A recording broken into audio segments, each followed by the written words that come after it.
Topic चल रहा है बच्चे यहाँ पे, वो चल रहा है फॉरेन एक्सचेंज। ठीक है, फॉरेन एक्सचेंज के अंदर हम थोड़ा सा अभी रिकैप लेते हैं अपना। पहले हमने जब फॉरेन एक्सचेंज स्टार्ट किया था तो उसके अंदर हमने सबसे पहले समझा था कि फॉरेन एक्सचेंज कहते किसे हैं, स्पॉट मार्केट क्या होती है, फ्यूचर मार्केट क्या होती है। ठीक है, उसके बाद जब हमने वो चीजें समझी तो उसमें हमने कुछ सिस्टम्स पढ़े थे कि भाई किस तरीके से फॉरेन एक्सचेंज रेट को कौन तय करता है, कौन डिटरमाइन करता है। ठीक है, उसमें हमने दो रेट्स पढ़े थे, एक था हमारा फिक्स एक्सचेंज रेट सिस्टम और एक था हमारा कौन सा, फ्लेक्सिबल एक्सचेंज रेट सिस्टम। दोनों का एक शॉर्ट में डिफरेंस बता देता हूँ। फिक्स एक्सचेंज रेट जो तय करती है हमारी गवर्नमेंट करती है, और जो फ्लेक्सिबल एक्सचेंज रेट होता है बेटा वो डिमांड और सप्लाई की बेसिस पे क्या किया जाता है, मार्केट के तय करती है। ठीक है, उसके बाद हमने पढ़ा था कि रिवैल्यूएशन या फिर डिवैल्यूएशन होता है, उसके अंदर एप्रिसिएशन होता है, वो क्या टर्म्स होते हैं हमारे, उसको हमने क्लियर आउट किया था। अब आज की जो सेशन है इसके अंदर हम पढ़ेंगे बेटा source of demand of foreign exchange. पहले इस लाइन का मतलब ही समझ लो आप, source of demand for foreign exchange. जब क्लास स्टार्ट हुई थी तो पहली लाइन ही मैंने ये बोली थी कि भाई फॉरेन एक्सचेंज डिमांड क्यों होती है। तो हमने उसके अंदर ये पढ़ा भी था कि मान लो किसी ने बाहर से आके इंडिया से कुछ सामान खरीदना है तो उसको यहाँ के इंडियन रुपीज चाहिए होंगे। तो ऐसे ही अगर मेरे को बाहर जाके कुछ सामान खरीदना है मान लो यूएसए के अंदर से, तो मेरे को वहां पे क्या चाहिए होंगे, डॉलर चाहिए होंगे। तो डिमांड क्यों क्रिएट होती है, यही क्वेश्चन है आपका, और कहां कहां से वो पूरी होती है। तो उसके लिए एक शॉर्ट फॉर्म है बच्चे आपकी यहाँ पे, स्पाइस। स्पाइस का मतलब है कि एस का मतलब है स्पेकुलेशन बाय इंडियन इन्वेस्टमेंट। मतलब यहाँ का जो इन्वेस्टर है अगर वो विदेश में जाके क्या करना चाहता है बेटा, इन्वेस्टमेंट करना चाहता है, तो उसको क्या पड़ेगी, मान लो यहाँ से कोई यूएसए की कंपनी है, मेरे को वहां पे इन्वेस्टमेंट करनी है, तो मेरे को वहां पे क्या रिक्वायरमेंट पड़ेगी, डॉलर्स की रिक्वायरमेंट पड़ेगी। P, portfolio investment by the Indian companies abroad. मतलब इंडियन कंपनी अगर अपना पोर्टफोलियो तैयार करना चाहती है, पोर्टफोलियो किसमें तैयार होता है, शेयर मार्केट में इन्वेस्टमेंट करना चाहती है, किसी कंपनी में इन्वेस्टमेंट करना चाहती है। I, interest rate on a foreign bonds, यानी कि जो भी इंटरेस्ट आपको, मान लो आपने बाहर से कोई लोन ले लिया, अब आप उस पर क्या पे करोगे बच्चे, कहीं ना कहीं इंटरेस्ट पे करोगे। तो इंटरेस्ट वो रुपीज में तो नहीं लेंगे ना आपसे, वो किस में लेंगे, जिस देश की करेंसी होगी उसी देश में वो आपसे क्या मानेंगे, उसी करेंसी में आपसे क्या चार्ज करेंगे, वो इंटरेस्ट चार्ज करेंगे।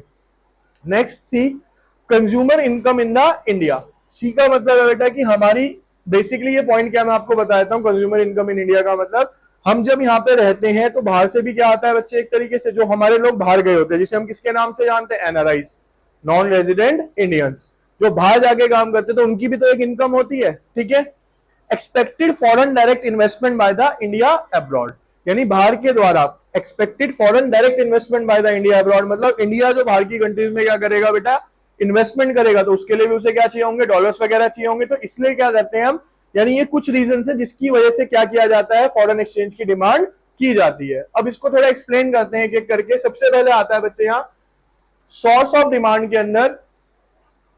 ठीक है, सबसे पहला पॉइंट आया बेटा आपका स्पेकुलेटिव पर्पस। कहता है if Indian investor believe that US dollar is going to increase in the value. हमें कहीं से न्यूज आती है बेटा कि बाहर जो डॉलर की वैल्यू है ना वो क्या होने वाली है, सडनली किसी भी रीजन से इंक्रीज होने वाली है। तो relative to the rupee, rupees के कंपैरिजन में they will hold US dollar and they start buying them. तो वो क्या करेंगे, जो उनके पास ऑलरेडी यूएस डॉलर है वो अपने पास रखेंगे और एक्स्ट्रा क्या करेंगे बेटा, और खरीदने स्टार्ट कर देंगे, क्योंकि उन्हें पता है कि फ्यूचर में अगर हमारे पास जितना ज्यादा डॉलर होगा हमें क्या मिलेगा, उसका प्रॉफिट मिलने वाला है। And demand for the foreign currency increase. तो ऑटोमेटिकली क्या इंपैक्ट पड़ा बेटा, फॉरेन करेंसी की डिमांड क्या हो गई, मार्केट के अंदर बढ़ गई। तो शॉर्ट में अगर समझे इस पॉइंट को, अगर कहीं से ये न्यूज आती है कि डॉलर के प्राइस बढ़ने वाले हैं तो डॉलर की डिमांड क्या हो जाएगी, बढ़ जाएगी। ठीक है, अगला point, portfolio investment by the Indian companies abroad. मतलब the Indian firm and the individual who want to buy the equity shares of the foreign firms with demand currency of that country. मतलब मैंने अभी आपको बताया कि अगर आपको USA की किसी कंपनी के, अगर आपने क्या खरीदने, भाई सिंपल सा एप्पल है, एप्पल क्या यूएसए कैलिफोर्निया बोलते हैं ना बेसिकली, कैलिफोर्निया के अंदर है, अगर आप उसके शेयर्स में इन्वेस्टमेंट वहां की कंपनी में जाके करना चाहते हो तो आपको किसकी रिक्वायरमेंट पड़ेगी, बेसिकली वहां की करेंसी यानी डॉलर की रिक्वायरमेंट पड़ने वाली है। ठीक है, उसके आगे समझिए अगला point, interest rate on a foreign bonds. कहते हैं when the interest rate on foreign government bonds then what domestic rate of Indian investor transfer their money to abroad to get a higher return and will demand more of the foreign exchange. मतलब समझना ये क्या है, ठीक है, थोड़ा सा confusion create कर रहा होगा। अब भाई कहीं से ही न्यूज आती है, देखो यहाँ पे क्या काम करता है बच्चे हमारे, यहाँ पे आरबीआई। ठीक है, अगर मैं यहाँ पे मान लो एक एग्जांपल ले रहा हूं, ठीक है, कि एफडी कराता हूं तो मेरे को मिल रहा है भैया यहाँ पे 6% पर एनम। एक एग्जांपल है बस ये। ठीक है, अब कहीं से न्यूज आती है कि मेरे कुछ रिलेटिव भी है, फैमिली है, वो रहती है यहाँ पे मान लो, वहां पे एफडी पे गवर्नमेंट रेट ऑफ इंटरेस्ट दे रही है मान लो बेटा 10%, तो ऑब्वियसली बात है दोनों को देख के मेरा इन्वेस्टमेंट करने का मन कहां पे करेगा, यूएसए के अंदर। अब जब मैं यूएसए में इन्वेस्टमेंट करूंगा तो मैं लैग क्या है कि मैं रुपीज में नहीं कर पाऊंगा, मेरे को किसके लिए चाहिए होंगे, डॉलर चाहिए होंगे। तो जब डॉलर चाहिए होंगे तो मैं क्या करूंगा बेटा, डॉलर की डिमांड बढ़ाऊंगा। तो एक ये रीजन होता है जिसकी वजह से डॉलर क्या किया जाता है बेटा, डिमांड किया जाता है, ठीक है। इसके बाद कंज्यूमर इनकम इन इंडिया, मतलब when the income of a Indian people increase they buy more of a imported goods. समझ आया पॉइंट क्या है भाई, हमारी जैसे जैसे इनकम बढ़ती चली जाती है हम ज्यादातर किस पे आ जाते हैं, इंपोर्टेड गुड्स पे। मतलब मान लो हमारे पास खरबों रुपए आ जाए कहीं से 100 करोड़ 200 करोड़, तो हम क्या करेंगे, इंडियन कार्स थोड़ी खरीदेंगे, फिर हम फरारी खरीदेंगे, मतलब बाहर के मॉडल्स खरीदना स्टार्ट कर देते हैं, बड़ी बड़ी गाड़ियां, फोन्स हो गए, बहुत कुछ सारे आर्टिकल्स आते हैं आज की डेट में इंडिया में। तो इसका मतलब demand of foreign exchange rise. लेकिन जब मेरे को उनकी पेमेंट करनी पड़ेगी तो क्या चाहिए होगा मुझे, फॉरेन एक्सचेंज ही तो चाहिए होगी बच्चे। तो ये एक रीजन है कि जब कंज्यूमर इनकम बढ़ती है तब भी क्या होती है बेटा, दूसरी कंट्री की डिमांड बढ़ जाती है, ठीक है।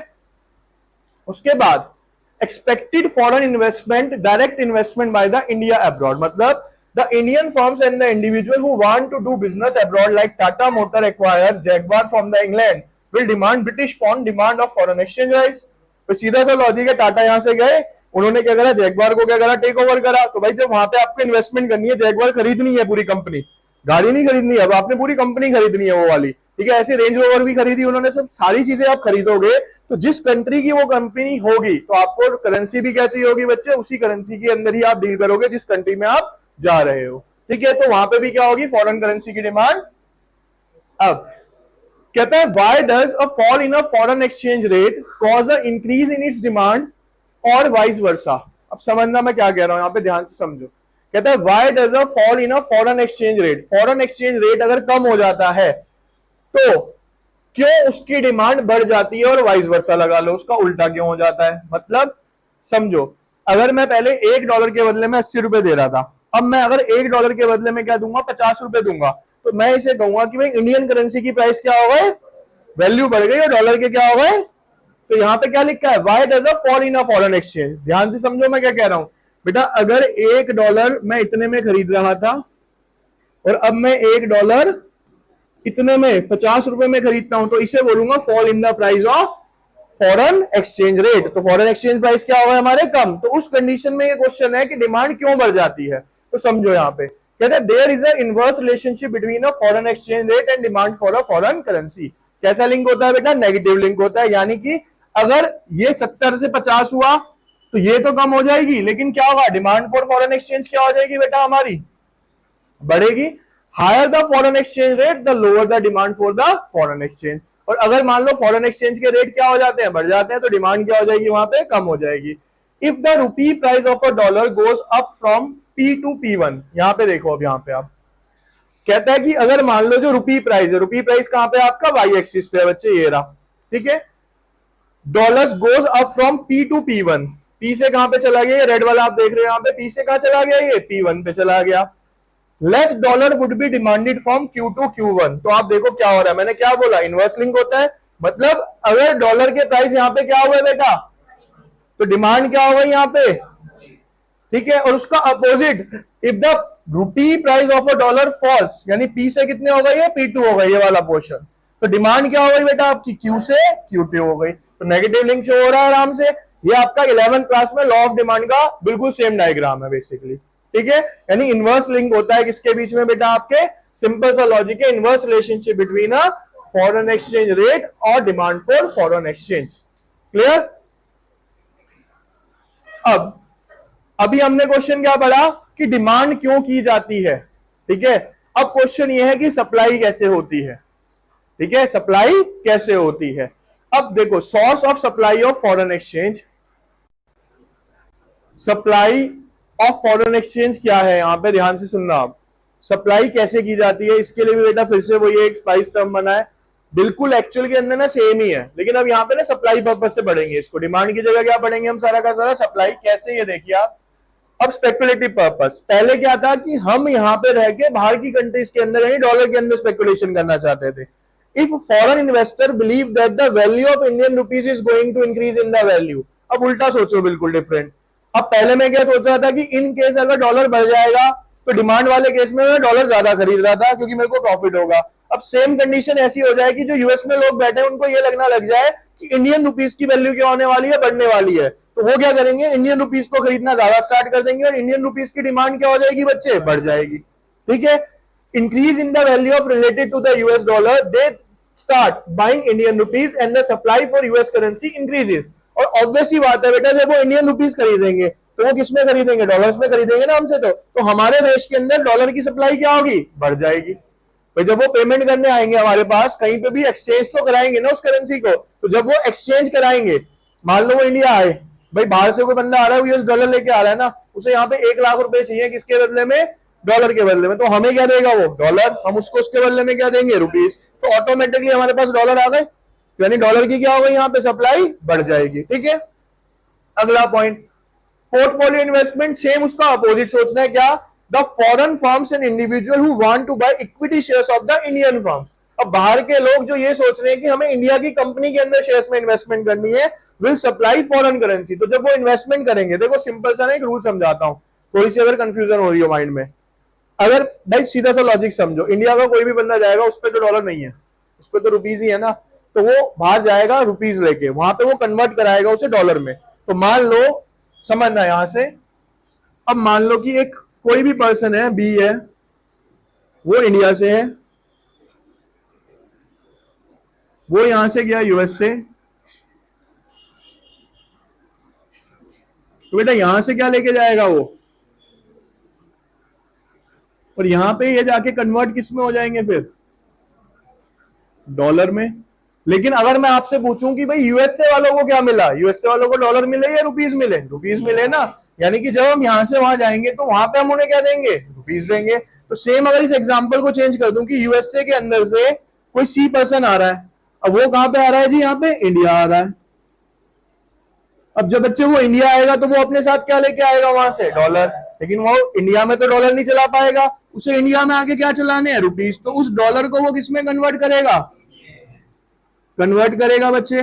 जब वो कन्वर्ट करेगा तो अब इंडिया के पास क्या आ गया बेटा, तो इस तरीके से सप्लाई और डिमांड क्या करती है, ऑटोमेटिकली क्या करती है, अपने आप को मैनेज करती है मार्केट कंडीशंस के अंदर। ठीक है, नेक्स्ट क्वेश्चन देखते हैं हम इसमें, interest rate on the Indian bonds. उस एग्जांपल को उल्टा कर दो, मैंने क्या बोला था कि भाई इंडिया के अंदर मान लो एफडी रेट चल रहा था कितना, 6% पर एनम,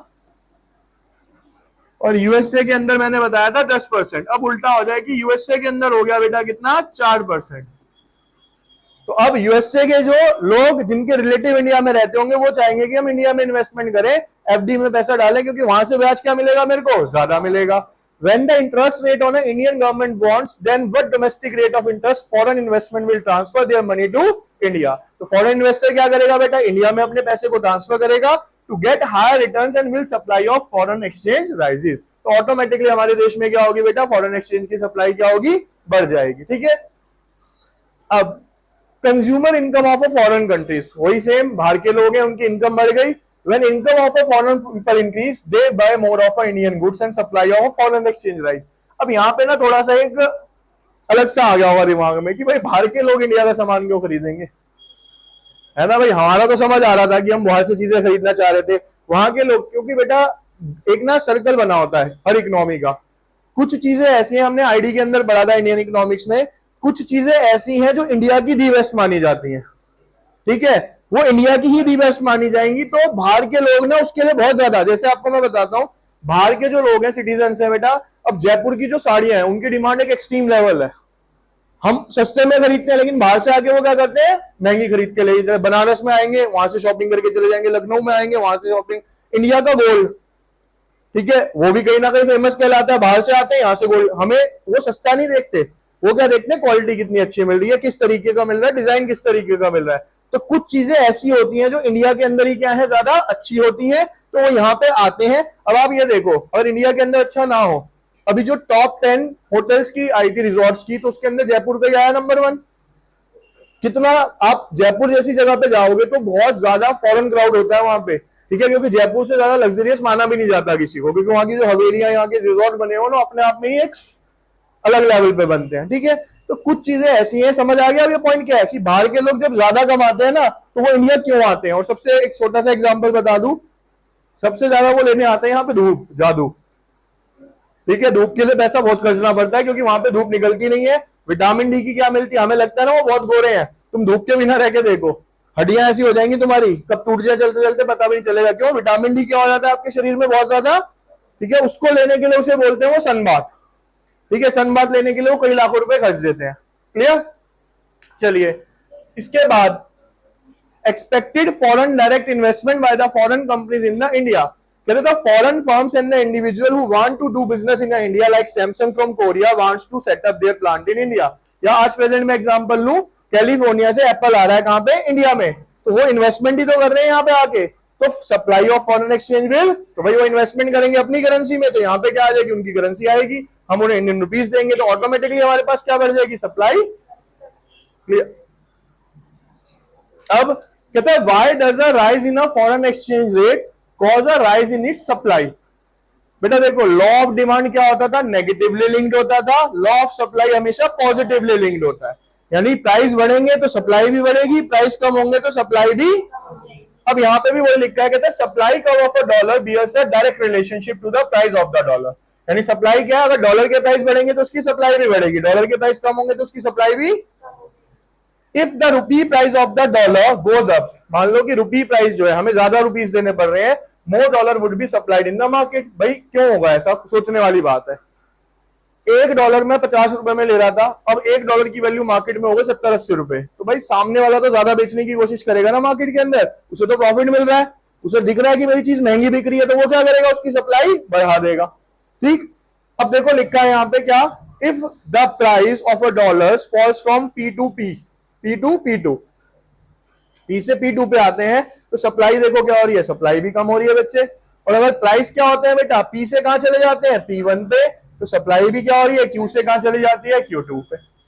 ठीक है, तो कौन सा लिंक हो गया अब यहाँ पे, ये डायरेक्ट लिंक हो गया। तो आप इसका कर्व भी देख रहे होगे, अपवर्ड स्लोपिंग बढ़ रहा है नीचे से ऊपर की तरफ। ठीक है, अब हमने डिमांड समझ लिया, अब हमने सप्लाई समझ लिया, अब हम समझेंगे इक्विलिब्रियम क्या है। तो इक्विलिब्रियम बेसिकली क्या होता है, where demand is equals to supply is known as a equilibrium. तो देखो लिखा है the demand curve is negatively slope, ये रहा बेटा आपका डिमांड कर्व, ये हमेशा क्या होता है, ऊपर से नीचे की तरफ आता है। इकोनॉमिक्स का 11वीं क्लास का रूल था क्या, जिसके बीच में भी नेगेटिव लिंक होगा उसका हर डायग्राम कैसे बनेगा, नेगेटिवली स्लोप बनेगा, ऊपर से नीचे डाउनवर्ड होगा। और जिसके बीच में भी पॉजिटिव लिंक होगा वो कैसा बनेगा बेटा, अपवर्ड स्लोपिंग, नीचे से ऊपर। और जो उसका ये पॉइंट होगा इंटरसेक्शन का, वो क्या बन जाएगा आपका इक्विलिब्रियम। तो यहाँ लिखा है, कहते हैं equilibrium will take place where demand and supply curve intersect each other at a point E.